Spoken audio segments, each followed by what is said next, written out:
let me, because you were absent in the previous class, I'll just go through quickly what we were going to actually do past paper questions on this. I'm going to go over things that we did in the previous class.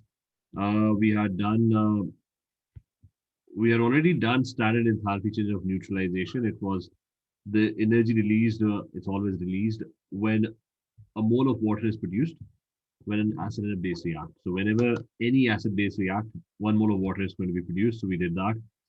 And the value is always pretty much the same. Why? Because all acids, they pretty much do the same thing.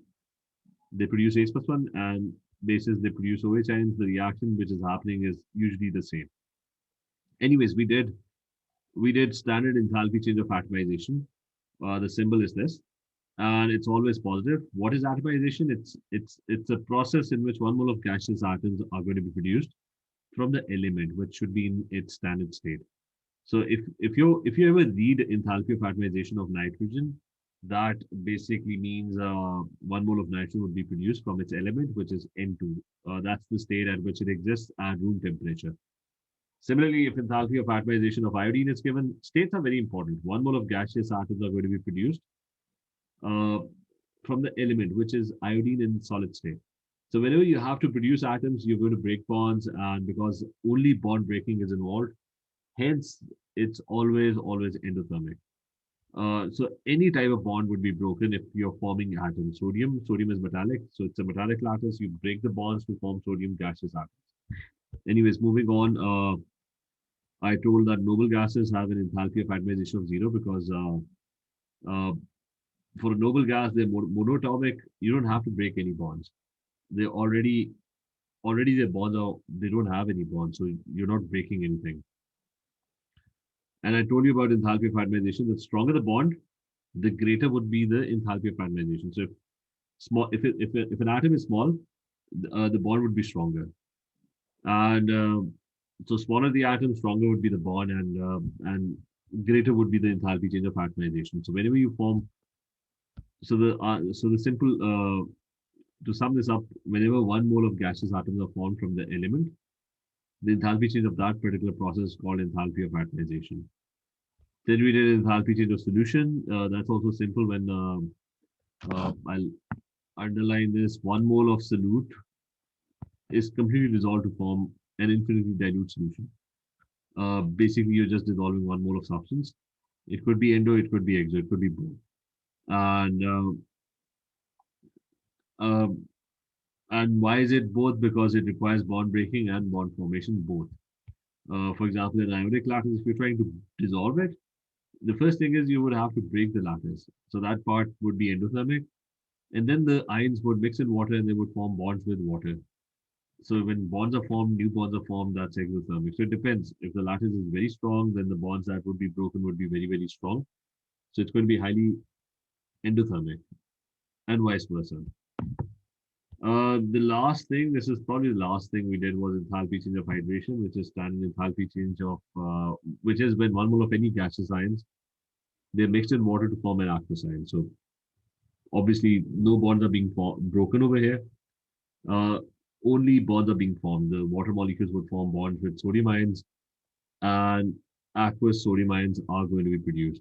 Now, remember one thing about whenever you see, I'm going to add a point over here, a small tiny point, and that is whenever you see sodium ions in aqueous, I mean, you've always seen this written in a lot of places. Now, remember that when sodium ions mix with water, they don't just mix with water, or they're not just scattered in water. What actually happens is that water is a highly polar molecule. So it has these lone pairs on oxygen. So what actually ends up happening is these lone pairs are going to get attracted to these sodium ions. So there's some dative bond formation that's happening. So the water molecules have a negative end, which actually gets attracted to the. So think of this as water molecules sticking to the sodium ions. And in reality, 6 water molecules actually come in from all sides, from all axes. So let's say this is the X and this over here is the Y axis. So from all sides, water molecules, because they're polar, they would be attracted, the negative ends would be attracted to the sodium ions. So on all sides, sodium ions would be surrounded by water molecules. Although this is in A2, but there should be some small understanding of this. So whenever you see sodium ions in aqueous state, it's basically sodium ions attached to 6 water molecules.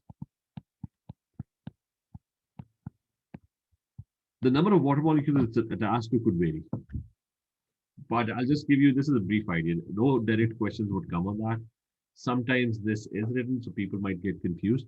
You're not going to get any direct questions right now in AS on this. In A2, this is definitely a chapter. There's a whole chapter that you're going to study.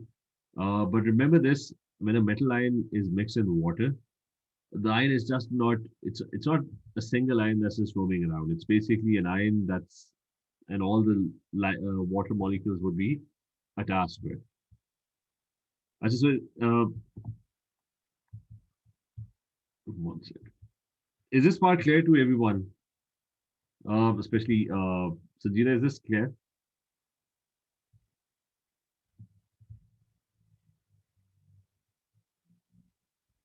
So now, what we what we were basically planning to do is we're going to do past paper questions on this because I mean all this has to be on your fingertips. Just one second, let me quickly open this. Actually, now the definitions and the labels of enthalpy changes they should be on your fingertips. We're going to do some questions now.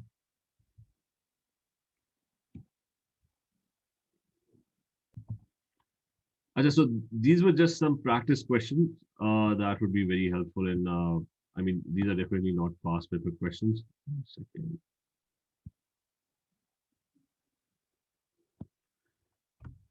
So starting with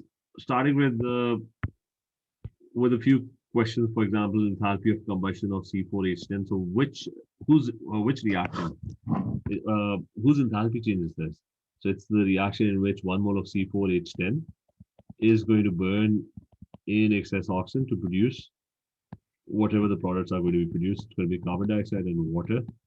And this has to be 1 mole, so balance everything accordingly. So it's going to be 4 carbon atoms and 8 hydrogen atoms, and there would be 4 into 2, that's 8, and 8, 16. So this should be 8 oxygen molecules. So the enthalpy change of this particular reaction would be called the enthalpy of combustion of C4H10. We can talk about the enthalpy of atomization of Al. I mean, in the first enthalpy of atomization of Al is that aluminium as an element is a solid metal.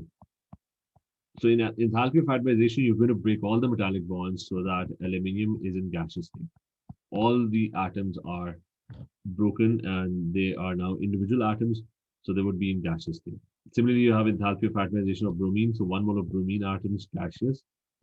They have to be produced from the element. Now, bromine is diatomic, so it's going to be Br2, and it's in liquid state. Now, to balance this, the bromine atoms must be 1 mole. So I would have to add a half over here. Now, the next part is you were supposed to actually label give labels to the enthalpy changes. Now, this one would be called the enthalpy of formation of H2O2. Why? Because what is enthalpy of formation? Enthalpy of formation is when 1 mole of a substance, which in this case is 1 mole, is formed from its constituent elements. So this is hydrogen peroxide. So 1 mole of hydrogen peroxide is being formed from its constituent elements. So whatever the enthalpy change is, this would be called the enthalpy of formation of H2O2. So why isn't it the enthalpy of combustion? Because I mean, what you basically mean is why am I not calling this the enthalpy of combustion of H2? The reason is I told you when we were talking about enthalpy of combustion, I told you that enthalpy of combustion is not just any random reaction with oxygen. It's the spontaneous reaction with oxygen that happens when something burns. Now, when you talk about enthalpy of combustion of hydrogen, if you burn hydrogen, then it's always water that's going to be produced. So water is going to be produced, not hydrogen peroxide. Okay? I mean, this burning hydrogen in oxygen will never produce hydrogen peroxide. Uh, so that's why I can't call it the enthalpy of combustion of hydrogen. Reda, is this clear?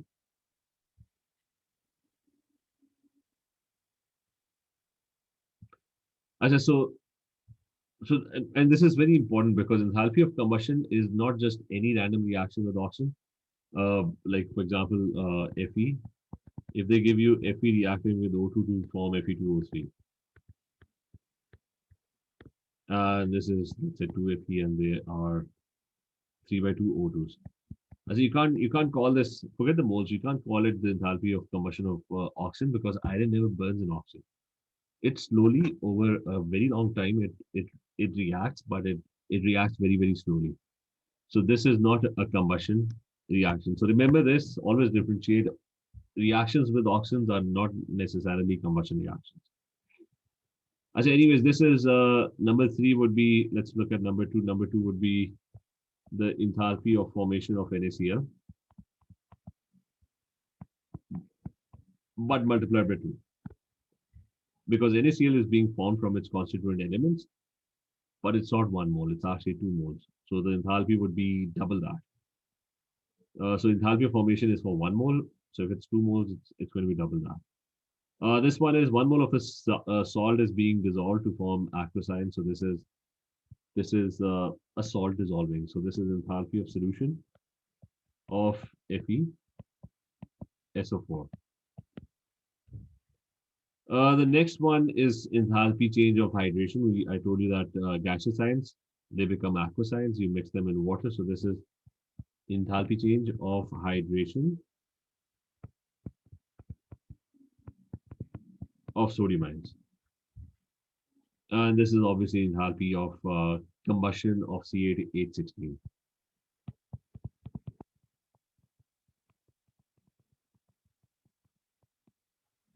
Now, is this clear to everyone? Yes or no? Is this clear?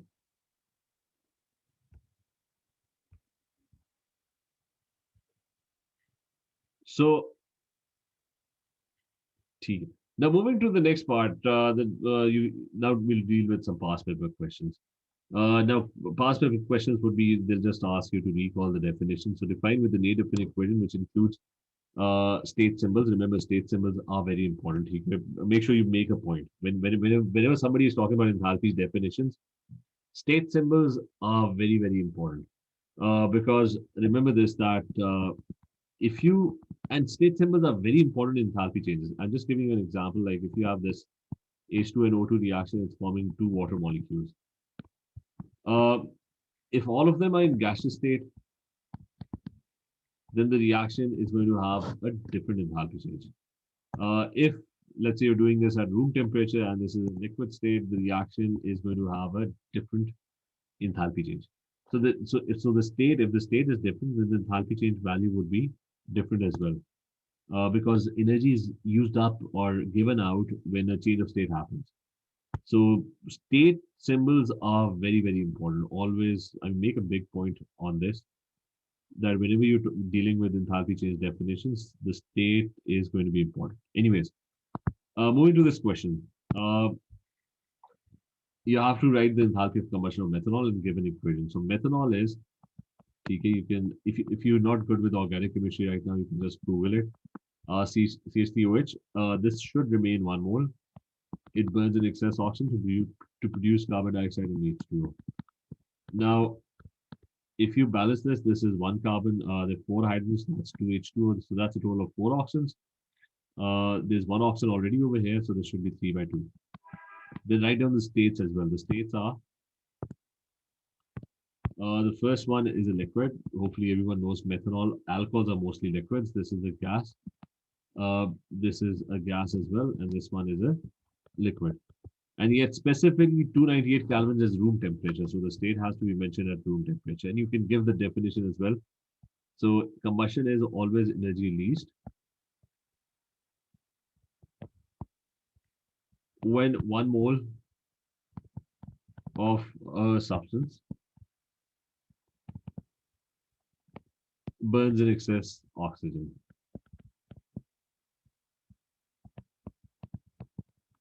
And it's measured under standard conditions.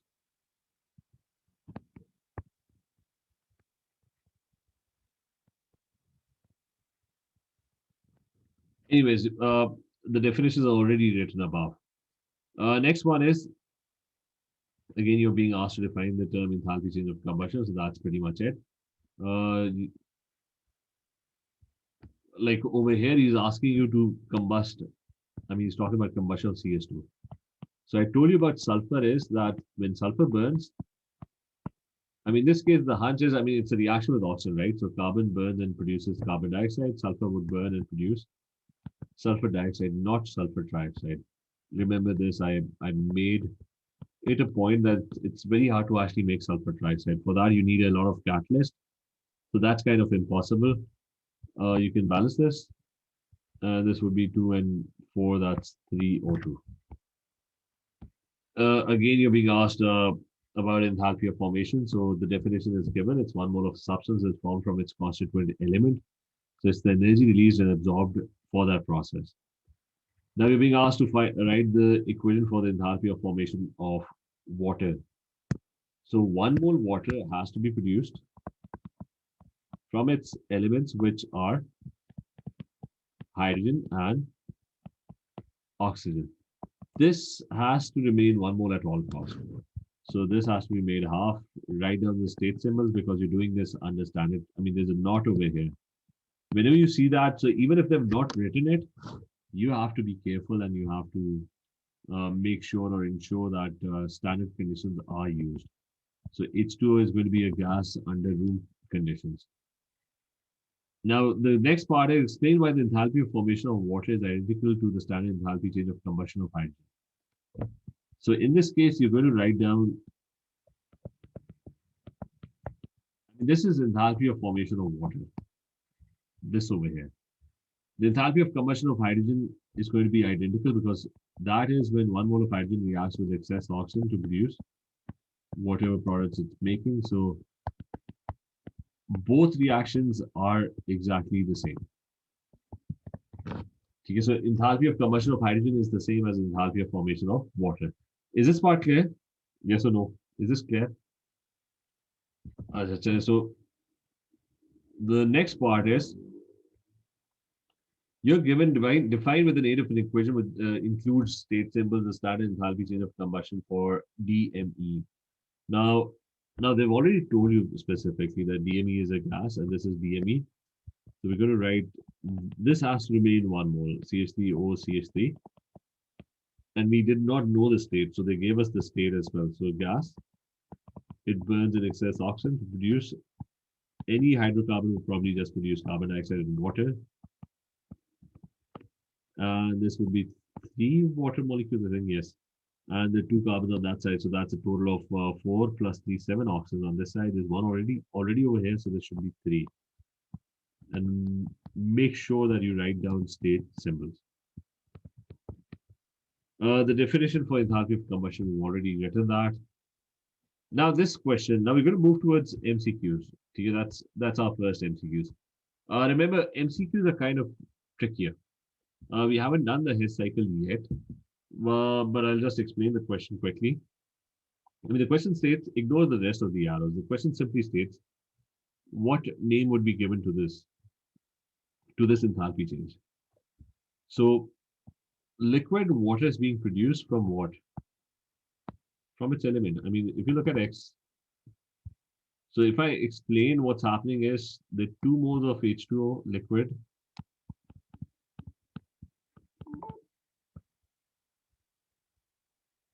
they are being produced from elements in the standard state.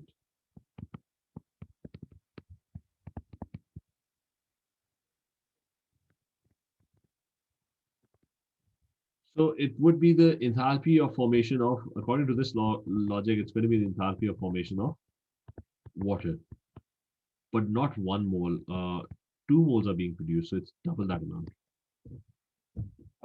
Is this point clear?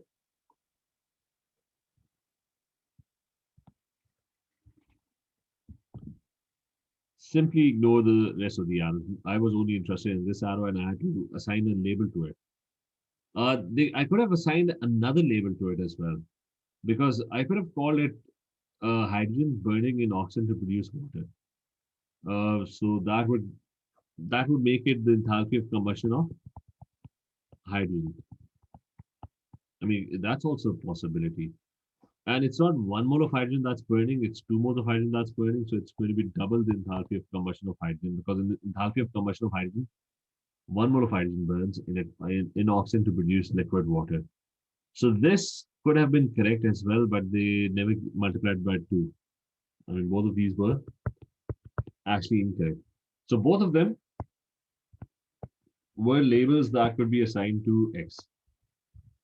It's either 2 times the enthalpy of formation of water or it's 2 times the enthalpy of combustion of hydrogen, which and both things they may mean exactly the same thing. I said now this one, which energy change corresponds to the enthalpy change of atomization of hydrogen?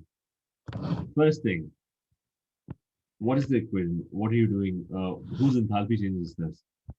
So it's 1 mole of hydrogen atoms are going to be formed, gaseous. From its element, the element in this case is H2 at room conditions. And it's also a gas. And this has to be half because I needed 1 mole. The definition was that the enthalpy of atomization. In enthalpy of atomization, it's always 1 mole of hydrogen that's being produced. So this is 1 mole from its elements. Now the question is not about definitions as such.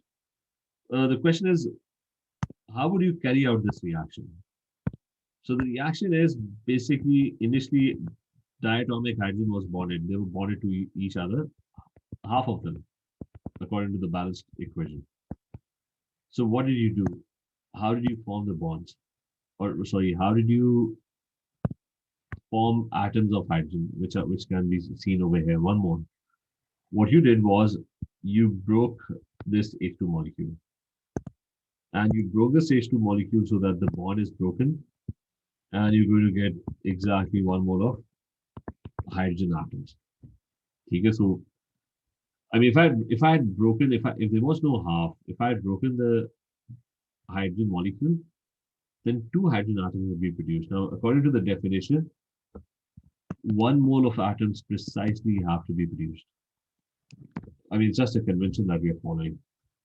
So 1 mole of atoms have to be produced. So it's going to be half the bond energy of HH bond. And it's not going to be minus. Atomization is always endo because you're breaking bonds. So it's always endo and half the bond energy of HH. Bond energy, I haven't defined bond energy. Bond energy is simply the energy that is required to break the bond. Is this question clear? Sanjita, is this clear? Riba, Hiba, is this clear?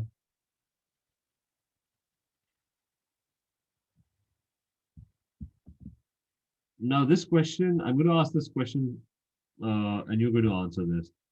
Which equation do you think represents the enthalpy change of atomization of iodine? Hiba, Rida, Sanjita, is this, can you figure this out? Which equation would represent the change of atomization of iodine? It looks C. I mean, 1 mole gaseous atoms are formed from its element, which is iodine. Iodine is solid at room temperature. And to keep this 1 mole, you would have to multiply that side by half. Okay, so C is the correct option. Next one. Now this question is, I told you I told you 2 things. We can actually refer to our notes. I told you 2 things that if you have a strong acid and a strong base, the enthalpy change of neutralization is always very, very close to minus 57. Number 1.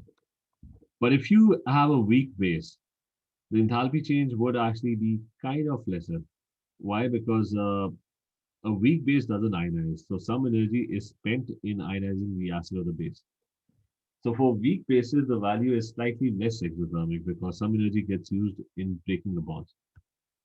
Now the issue with enthalpy of neutralization is that Uh, we did not learn how to identify weak and strong acids. Remember, weak acids, organic acids are usually weak.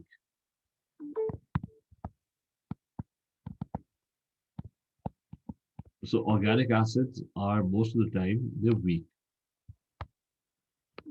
And you have so the weak acids. And about bases as well. Nitrogen bases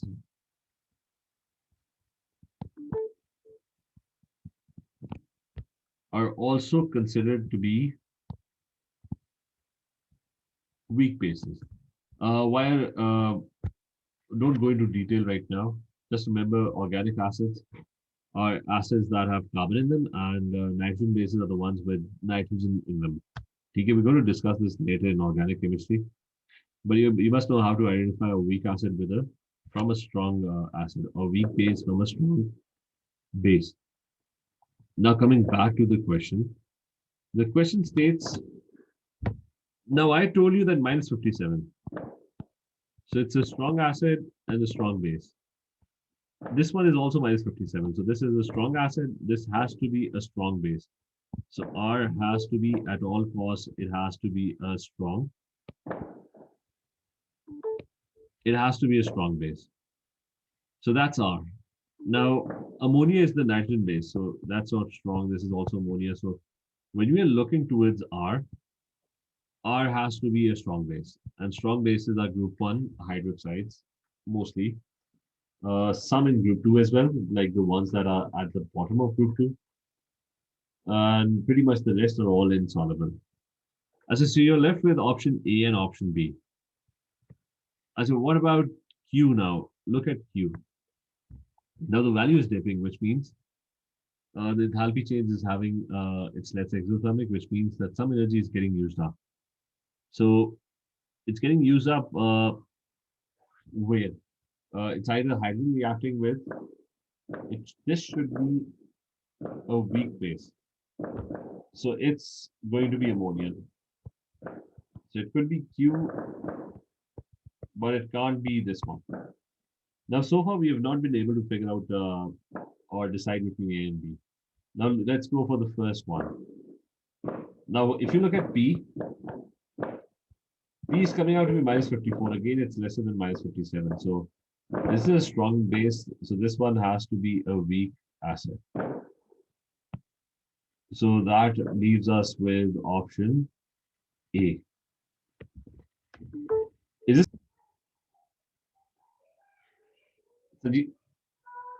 this so about combustion and formation? I told you that the label that you can assign this reaction, you can assign both labels to this reaction. Because if you look at this reaction,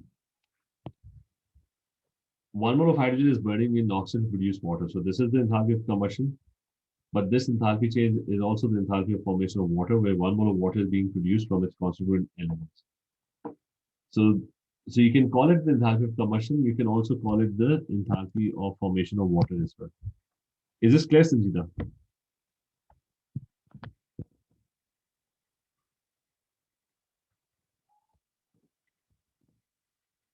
Now the next part is, now it's a straightforward question. Which equation has an enthalpy change equal to the standard enthalpy change of formation of propane? Delta HF, propane is C3H8. So try and tell me the answer. Which one do you think is the correct answer?